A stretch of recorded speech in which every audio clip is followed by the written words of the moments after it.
Ang mga taong may app na ito lang ang makakapag-type nito. Ito ay tinatawag na text reverse. Sa Google Play Store, hanapin ang text reverse at makikita mo ang app na ito.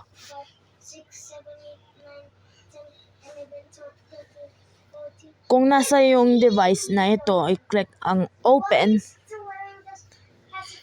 Pero kung wala pa ito sa iyong device,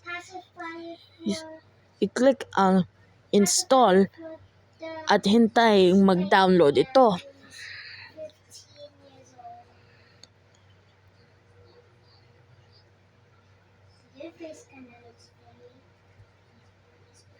At pagkatapos, i-click yung open.